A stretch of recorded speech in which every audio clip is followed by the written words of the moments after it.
Revelation 21. And I saw a new heaven and a new earth. For the first heaven and the first earth were passed away.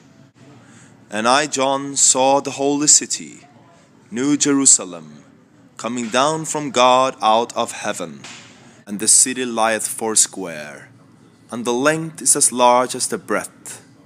And he measured the city with the reed, 12,000 furlongs, or 1,500 miles. The length and the breadth and the height of it are equal, like that of a cube. Now folks, think about this. God supposedly created the whole entire universe, okay? So my question is, why would heaven be so infinitely smaller than the universe? Have you ever thought about that?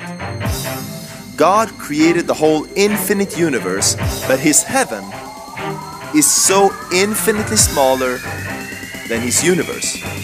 How do we explain that? Doesn't make sense.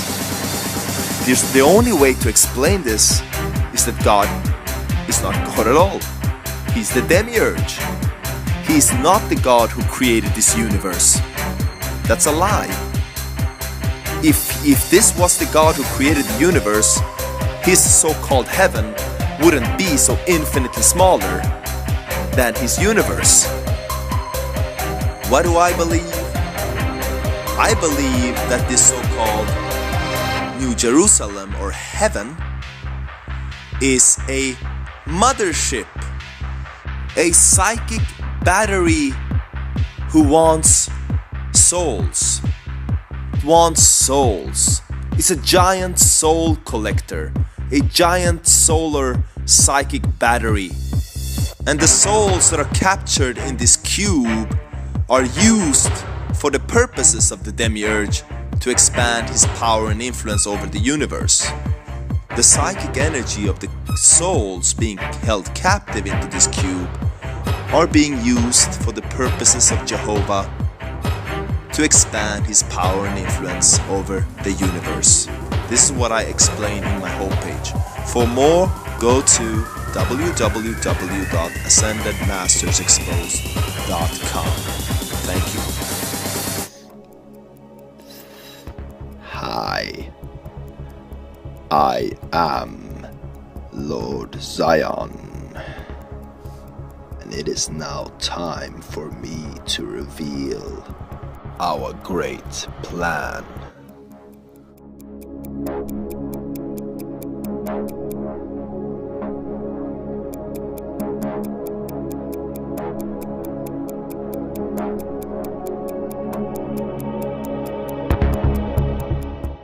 This is our master plan, the cube, our mothership, waiting to be lowered on Earth.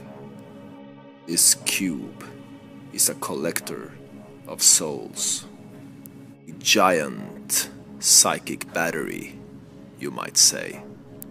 Let me introduce to you our so-called Galactic Obliteration Device, or GOD.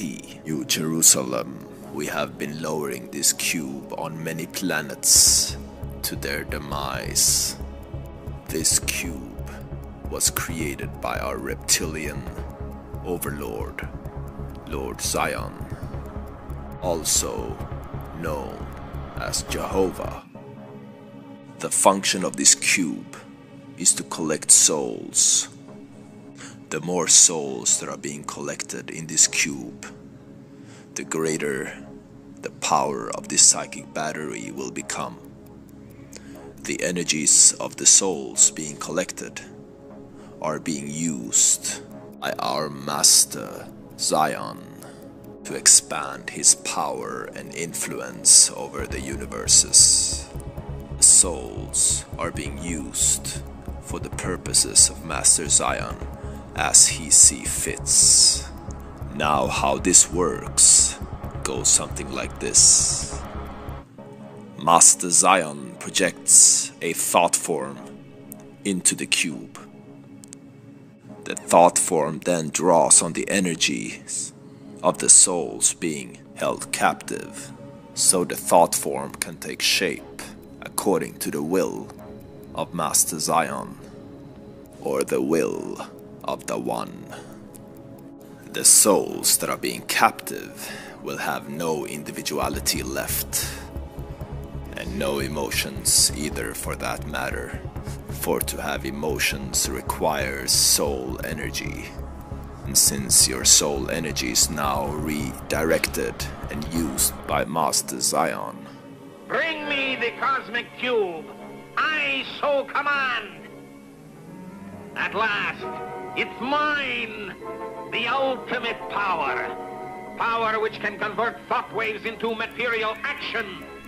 There is nothing I cannot do. Nothing. Nothing. You have served your purpose. Therefore, be gone. With that cube, he has only to think of something, and it happens. He has become invincible. With the cosmic cube, I soon shall be supreme monarch of all the earth. I'll transmit mental commands that must be obeyed by all. Every able-bodied man will become a fighting machine. I'll create matchless power.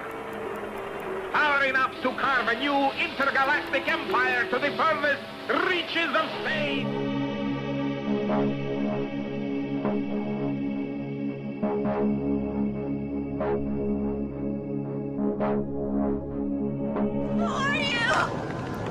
Explorers in the further regions of experience, demons to some, angels to others. what you know as angels actually fit very well to the description of who we are. We are your angels, the soul eaters. This was one of our most devout followers, and we ate her soul.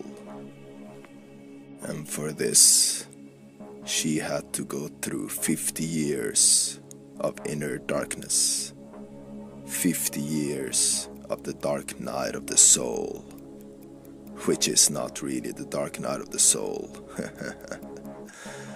It's just something we call it to make our victims believe their experience have some kind of a spiritual significance to their lives.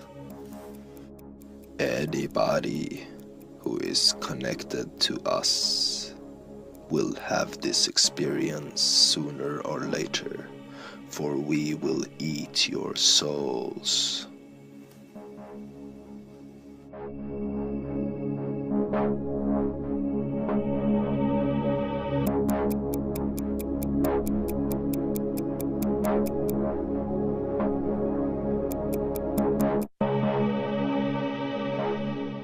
This is the white light, seen by many who have had so-called near-death experiences.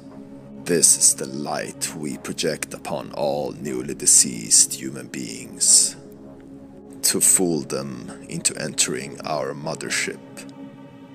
But because of that law, that cosmic law of free will, we cannot force people to enter this light unless they willingly do so.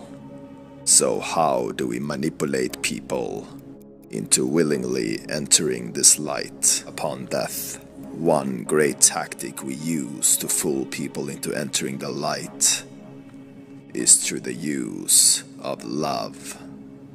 For love lowers the defenses and lowers the resistant character traits that are undesirable.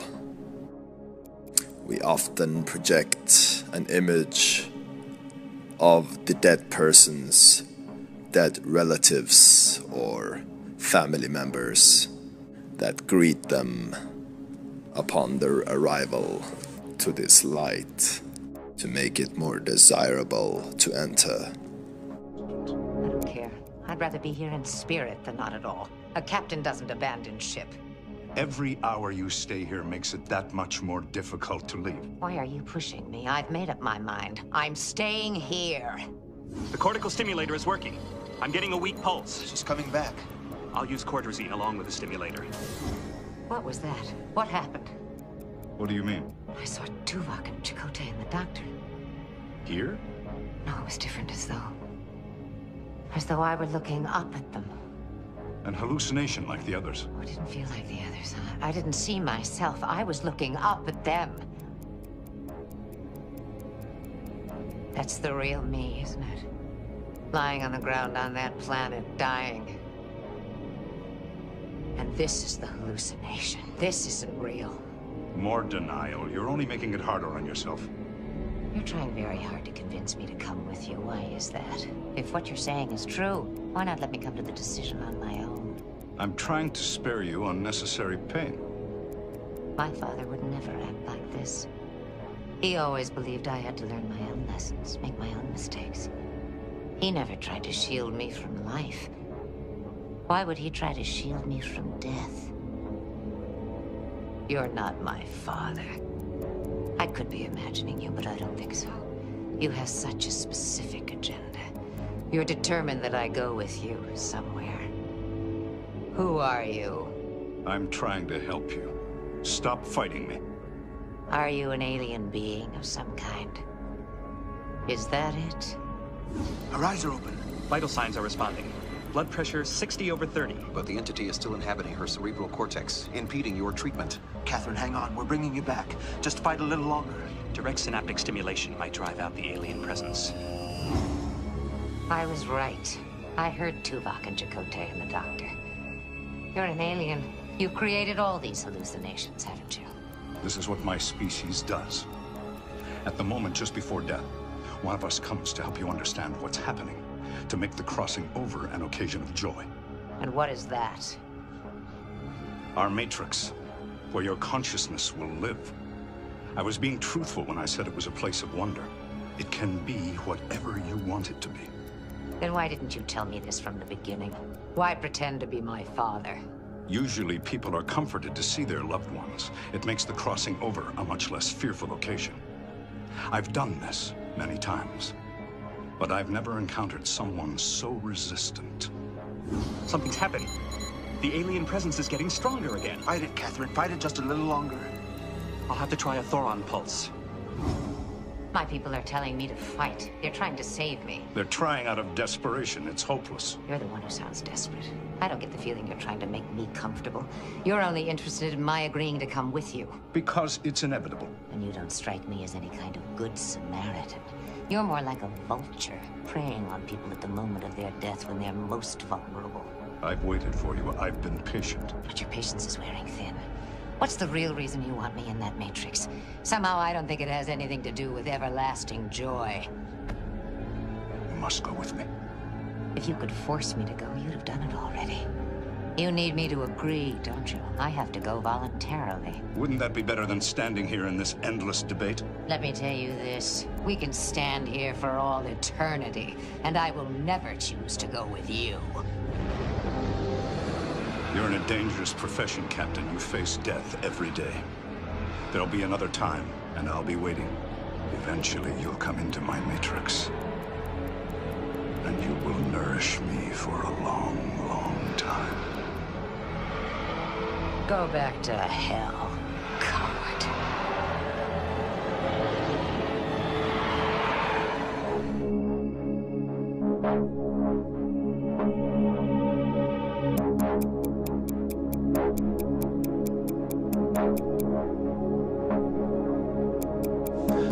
What is the reptilian Saturn time matrix? It is the time cycle you are living in that is designed to disconnect you from the natural time cycle of the universe. The cyclical pattern of this time matrix is as follows.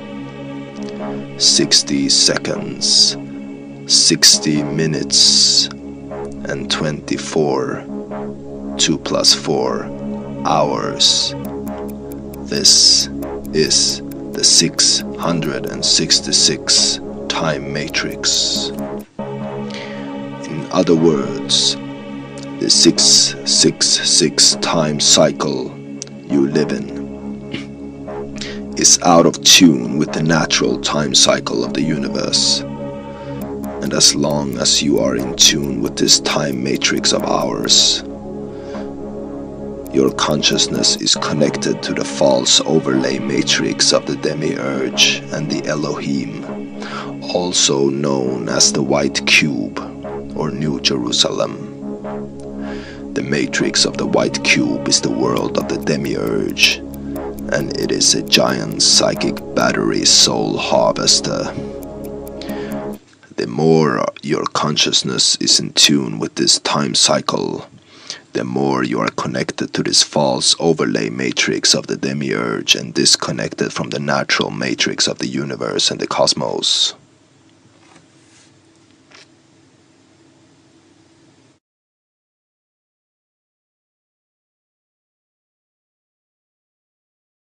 This is the North Pole of planet Saturn. If you observe this closely, you will see that its movement resembles that of a 6, where 6 resembles our number.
Such a limited imagination.